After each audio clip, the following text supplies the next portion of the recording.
Hello again. Just trying to derive some ideas from Joe Pass. A few days ago on Thursday, I was watching Rich Severson's live stream.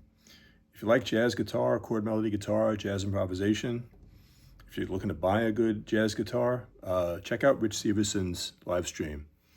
I'm on the East Coast, so it's every Thursday at 2 p.m. Rich's time, it's California, and it's every Thursday at 11 a.m. But yeah, 11 a.m. West Coast, 2 p.m. East Coast. And it's great. He's a dealer in fine archtop jazz guitars. I've gotten a guitar from him. As a matter of fact, I got this guitar from him. He's also an excellent player, an excellent teacher. He's written books on jazz guitar. He's played with some of the greats, and he's a really good player, good guy. I was watching him Thursday, and he got into a Joe Pass thing on Days of Wine and Roses. And he was featuring a book that I'm planning to pick up. It's Joe Pass Chord Solos, and Rich recommended it. On his live stream, he has a feature called Page Out of a Book. So he took one page where someone transcribed Joe's chord melody or chord solo on Days of Wine and Roses. I think it's the first 16 measures.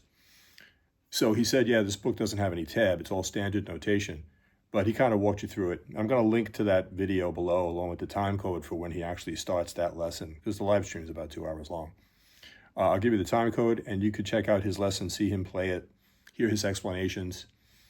He's really good on theory, and I've learned a lot of stuff from him, especially things like stacked fourths, quartal voicings, and so forth. Anyway, let's just take a look at the Joe Pass thing. I'll give you a look at the tab that I made up. I kind of made a tab because Rich had specifically mentioned that there is no tab for this. So yeah, it starts out very pretty, kind of stays that way. I'm going to make a little video of this so you'll have a longer look at it. But yeah, Days of Wine and Roses by Henry Mancini. There's a few versions by Joe on YouTube, which is where I usually go to grab my music. If we have time, maybe we'll get into some of the more soloing things that he did on a different take of the tune. But I just want to walk you through and see some of the interesting things that he does. It's like Rich explained on Thursday when I was watching. He said, it's not so much that you want to play a note-for-note copy of Joe Pass's chord solo on Wine and Roses. It's more that you want to just internalize some of the movements that he did, like on a 2-5-1, what he might do, on a blues, what he might do on a major seventh. So let's take a look. I'm going to play it the way it's written. The way it's written is actually, it's actually this chord. So whichever you prefer. It's an F major 7. I've just gotten so used to doing it this way, borrowing the first 3 and putting this on the 5th string.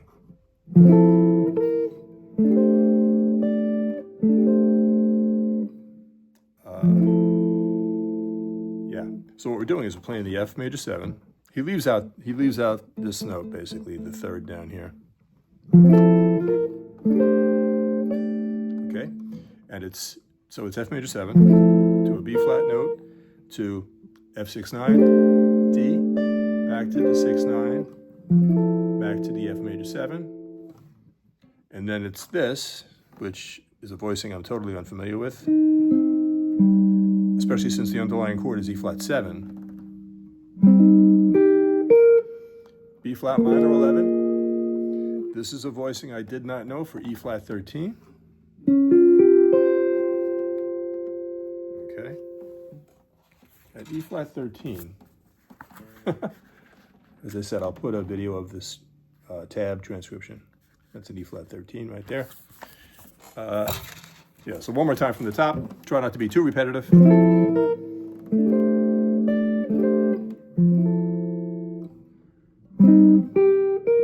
B flat minor 11 to that weird E flat 13 to this nice A minor 11 to an A minor 9, D9, move it up a fret for E flat 9 back to D9. This is kind of like, you know, I can't determine what it is. It's all over a D7, but it's kind of like an A7 sharp 5. Back to D7, like an A9 to the A diminished 7.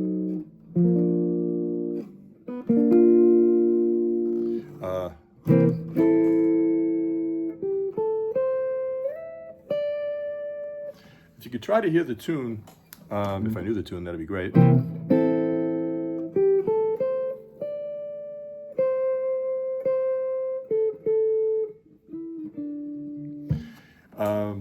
One more time from the top. F major 7, F6 9, back, B flat minor 11, E flat 13, A minor 11, E flat 9 back to D9, D7, A diminished 7, that's G minor, so the movement is bar, the 3rd fret, and back up to this little B flat major shape. Now this is nice. It's all over G minor 7, and it's G Dorian. So the underlying chord throughout this whole thing is going to be G minor 7, and he does this.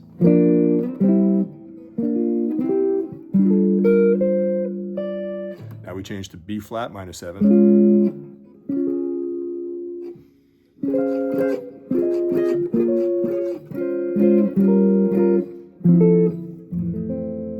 C sharp diminished 7, D minor,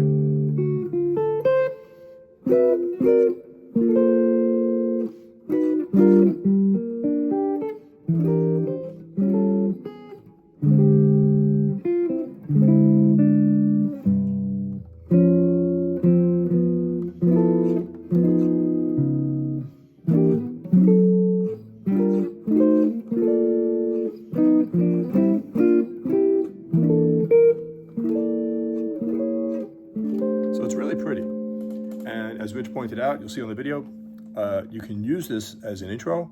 You might even want to use it as some kind of outro for Wine and Roses when you play it.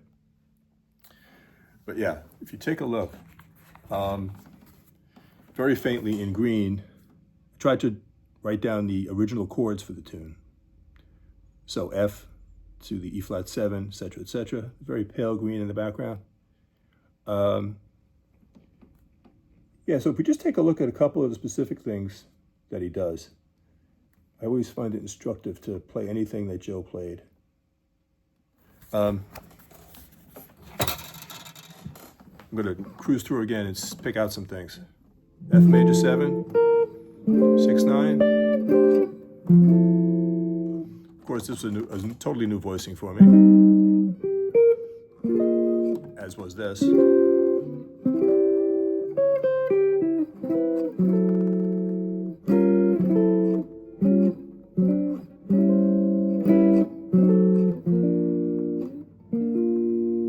Okay, this is G Dorian. So I had taken an accelerator course. It's a jazz guitar accelerator a couple of summers ago with Rich. And one of the things he was trying to ingrain in me is that if the underlying chord is G minor 7, it doesn't just have to be G minor 7 stuff. So you move into the land of G Dorian. And as I said, Joe over this chord, he's going to play 8 eighth notes, all of which is a chord, and he's going to do this. So really what it is it's G minor, A minor, B flat, C. This is kind of a D minor over G. So it's kind of cool. And then when you realize that if someone was strumming this in the background, just G minor 7.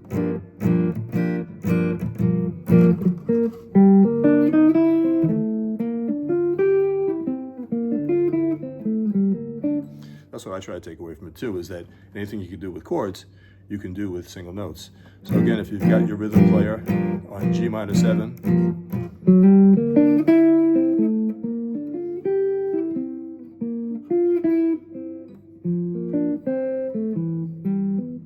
okay, but what he actually does here is over the G minor 7, he plays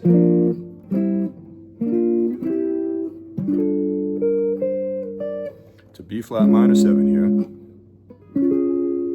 Now this is nice. The underlying chord is B flat minor 7. Nevertheless, he's actually doing a D flat minor. Underlying chord for this next measure is also B flat minor 7, but he's doing F minor 7. So the idea there is when the real chord in your sheet for the tune is B flat minor, you can go up a fifth. So that if the B flat minor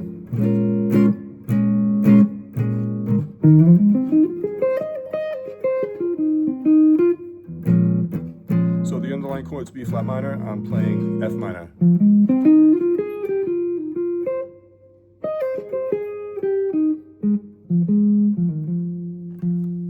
Okay, so one more time from the G Dorian thing over G minor 7.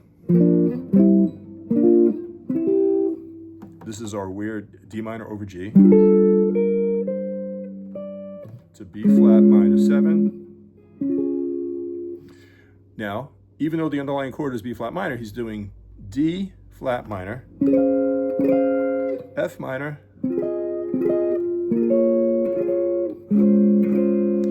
this is B flat minor 9, E flat 9 to the F, and then you'll recognize this from the actual melody. Sorry.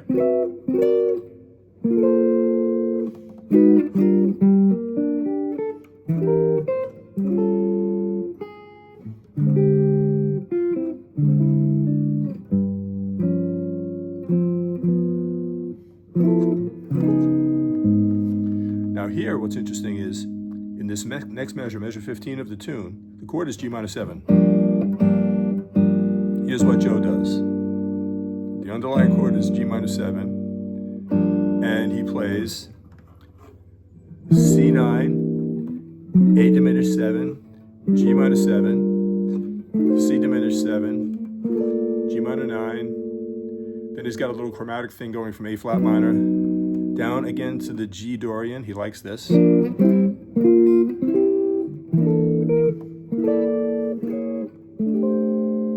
Okay.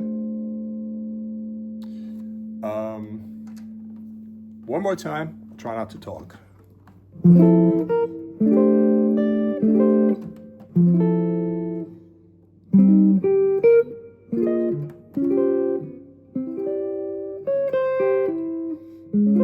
Sorry.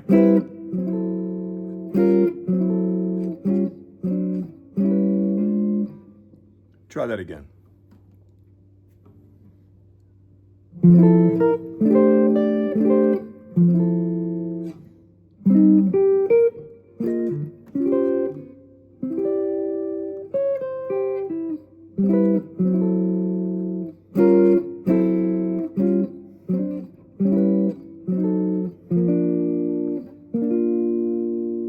Here's our G Dorian one.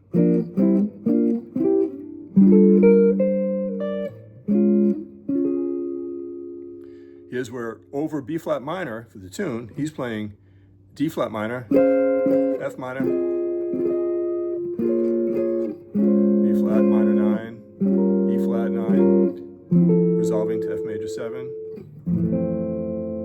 C sharp diminished. This is a tough one.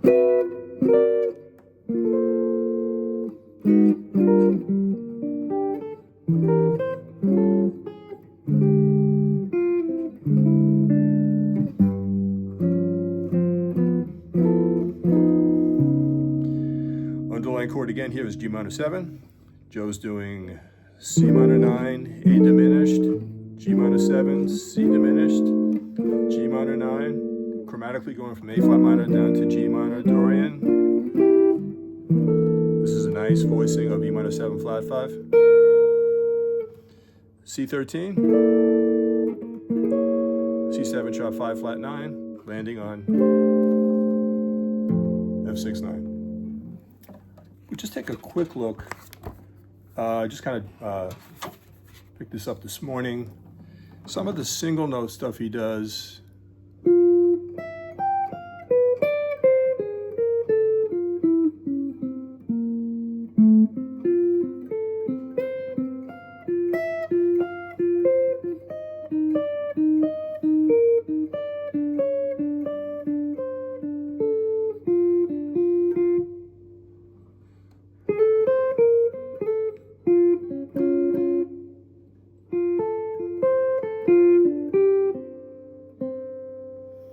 Yeah, I have to work more on the single string stuff, but please, if you can, check out Rich Severson's live stream every Thursday, West Coast 11, East Coast 2. If you're interested in jazz guitar, I highly recommend Rich. He has his own unique set that he formulates out of commercial guitar strings that are available. He makes his own set, which I really like a lot. It's on here. He's got a thing he calls guitarcollege.com, and you can buy all kinds of lessons. You can engage in the accelerator program like I did. I think it lasted for 10 sessions, and you can work one-on-one with Rich via Zoom. He's got existing video lessons all over the place on Guitar College, and he covers just about every standard tune you can think of. Again, just a good guy, and he inspired this whole video. So I'll link it down below, and otherwise keep playing, keep the music going, and have a great day.